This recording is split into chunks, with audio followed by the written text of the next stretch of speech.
ఇది పొదలతో నిండిన అడవిలో జరిగిన కథ. అక్కడ గబిలం అనే ఒక చిన్న గబిలం ఒంటరిగా జీవించేది. అది పక్షిలా కాకపోయినా, జంతువులా కూడా కాదు. రెక్కలతో పక్షిలా కనిపించేది. కానీ రాత్రిపూట తిరుగుతూ జంతువులా ప్రవర్తించేది. అందుకే, అది ఎక్కడా పూర్తిగా కలవలేక తక్కువగానే భావించేది. ఒక ఉదయం, అడవి పక్షులు కూడి గర్వంగా చెప్పారు, మేమే గొప్పవాళ్లం. మేం ఆకాశంలో ఎగిరి మేఘాలను తాకగలుగుతాం. దానికి ప్రతిగా జంతువులు కూడా అన్నారు, మేము బలవంతులు, ధైర్యవంతులు. భూమిపై మేమే పాలకులం. ఈ వాదన విని, గబిలం పక్షులవైపు ఎగిరి వెళ్ళింది. నేను కూడా మీవాడిని. నా దగ్గర రెక్కలున్నాయి. నేనూ మీలా ఎగిరిపోగలను. నాకు మీవైపు చోటివ్వండి, అంది. పక్షులు ఆమోదంగా తల ఊపారు. అలాగే, రాత్రి అయ్యాక గబిలం జంతువుల దగ్గరకు వెళ్ళి, నిజానికి నేను మీవాడినే. నేను మీలా తినేస్తాను.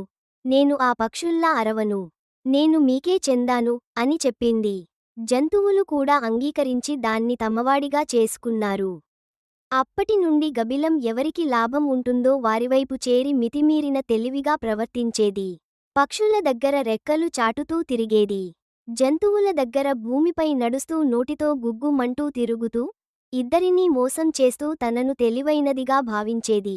ఒకరోజు రాత్రి భయంకరమైన తుపాన్ వచ్చింది. మెరుపులు విరుచుకుపడ్డాయి. ఉరుములు అడవిని కంపింపజేశాయి.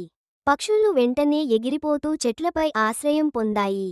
జంతువులు నేలలో తమ గుహల్లోకి దూరిపోయాయి. గబిలం మాత్రం మధ్యలో చిక్కుకుంది. అది పక్షుల దగ్గరకి వెళ్ళబోయింది. కాని అవి అరుచేశాయి, నువ్వు మాకే కాదు, నిన్ను మేము నీ జంతు స్నేహితుల దగ్గర చూశాం, అంటూ దాన్ని తోసిపారేశాయి. దానితో, అది జంతువుల దగ్గరకి వెళ్ళింది. కాని వారు కూడా చిరునవ్వుతో, ఓ మోసగాడు, నిన్ను మేము పక్షిలా ఎగిరిపోతూ చూశాం. నువ్వు మమ్మల్ని మోసగించావు, అంటూ దాన్ని తిరస్కరించారు. తడిగా, వణుకుతూ, ఒంటరిగా, గబిలం ఒక చెట్టు కిందకి చేరి రాత్రంతా వణుకుతూ గడిపింది. అప్పుడే దానికి అసలు నిజం అర్థమైంది. అందరికీ నచ్చేలా ప్రవర్తించాలనే ప్రయత్నంలో తాను ఎవరికీ కావలసినదిగా మిగలలేకపోయింది. ప్రతి ఉదయం గబిలం లేచి, ఇక నాటకాలు అవసరం లేదు. నేను నిజంగా ఎవరినైతే, అలాగే ఉంటా.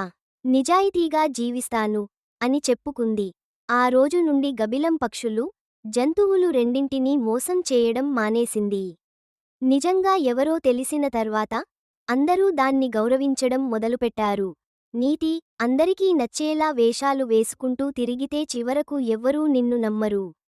నిజాయితీగా, నీ స్వభావం ఏదైతే, అలాగే జీవించు. అప్పుడు అందరిచేత గౌరవం పొందుతావు.